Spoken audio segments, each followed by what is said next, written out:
54-34 run with free picks over the past 11 weeks after cashing in last night with Old Dominion getting the half-point cover against VCU in the Colonial Conference Championship game. Another free play coming your way in just a moment. Plus, I've got a money-saving coupon coming your way as well that'll save you $15 off your purchase either today or tomorrow. The choice is yours. More about that in a moment. You know, guys, before we get going too deep here into the tournament games, as the big guns, the big conferences are underway today with the Big East, and of course you've got all the other major BCS conferences getting their tournaments underway either tomorrow or Thursday. Something to keep in mind, you know, all the focus is going to be next Sunday on who makes the big dance, and it's almost going to be overlooked who gets relegated to the NIT, who gets relegated to, what's it called, the College Basketball Insiders Tournament, where you pay your way in. If you're willing to host a game and pay $50,000, you get to play in the postseason.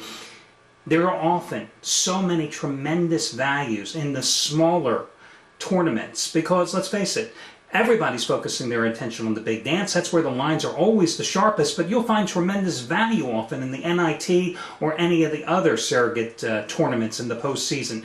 And why you find the value there is that you've got to determine, you know, some teams, this is a big deal for them, making any type of postseason tournament. For other teams, it's a huge disappointment and a huge letdown, even if they're playing a first-round home game. A couple of teams to be aware of in those situations. Look at the Missouri Valley Conference, where you had Indiana State, the number 4 seed, emerge with the victory over Missouri State, the regular season champion. Well, because the Missouri Valley Conference has a low RPI, and most of the teams in it as well, very, very unlikely anybody other than Indiana State is going to get, of course, and they get the automatic bid to the big dance. That means Missouri State and Wichita State, the top 2 teams in the conference throughout the regular season, most likely going to be relegated to the NIT. How devastating is it going to be for them? What is going to be their frame of mind playing those games if they happen to be both home in Springfield and in Wichita respectively? So those are the type of things that you have to be aware of when you look at next week's games. The other thing you have to be aware of going into all these tournaments is which teams finished with a flourish, which teams struggled mightily. Look today, Big East tournament.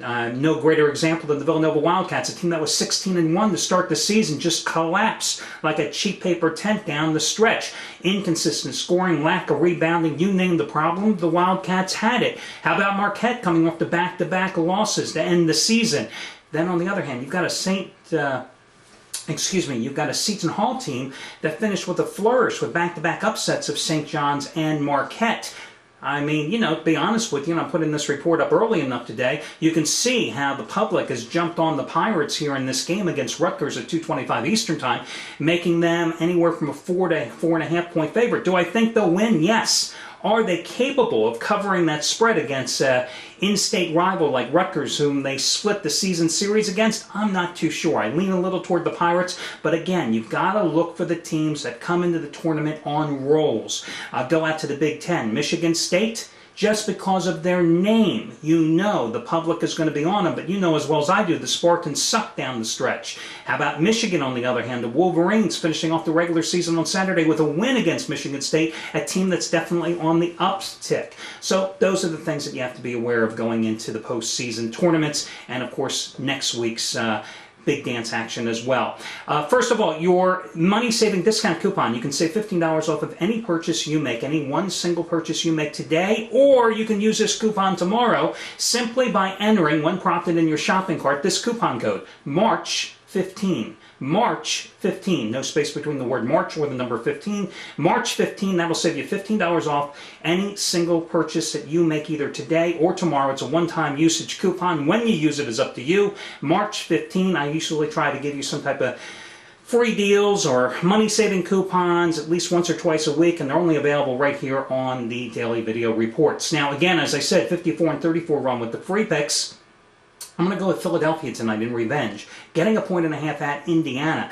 You know, the feel-good story of the Pacers when they switched coaches and won 7 of their last 8 has quickly dissipated because this is a team that returns home after an 0-3 road trip in which it allowed 113 points a game. Gee, Pacers playing no defense. Isn't that what got Jim O'Brien fired? And allowing opponents to shoot 48% from the field. They have lost 5 of their last 6 games. Meanwhile, Philadelphia, well, 4-1 since the All-Star break. The only loss coming at home against Dallas in the midst of a 17-1 run at the time. The Sixers have won 15 of their last 20. They've won 6 of their last 8 on the road. You know, they lost at home January 11th to the Pacers, got upset as a home chalk of that one, laying about 5.5 points, lost that game 111-103. That was Andres Iguodala's first game back after missing some action because of ongoing Achilles tendonitis problems.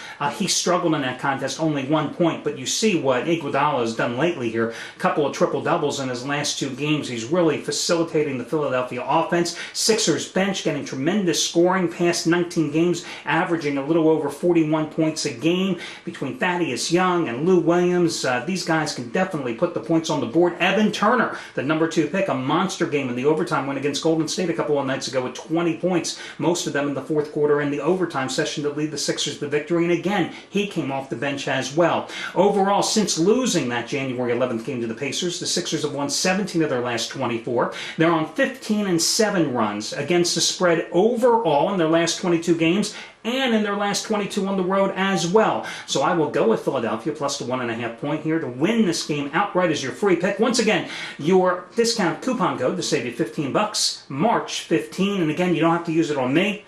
Use it for any handicapper on the site. And a guy you ought to take a look at, by the way, look at Craig Davis, another one of his red-hot rolls. 50-dime winner number 8 in a row going tonight on Princeton and Penn. Huge Ivy League game with big implications in terms of the big dance. Princeton has to win this game in order to force a play-in game with Harvard on Saturday that would be played at Yale. Isn't that confusing? Just for the right to earn the Ivy League's automatic bid to the big dance. Now, if Princeton loses, of course, tonight, Harvard gets the bid. And, of course, you've got Penn and Princeton, 2 of the oldest rivals in college basketball, playing at one of the greatest places to watch a college basketball game in America. Yeah, I know Hinkle Fieldhouse is cool, the Pit is cool, but I'm telling you, the Plester in Philadelphia is a phenomenal place where the fans are literally sitting on the coaches and the players' asses. Penn lost by 3 points in overtime in the first go-round. They're a 2.5 point home dog tonight. Which way to go? You might want to check out Craig Davis for that one. 50-dime winner number 8 in a row.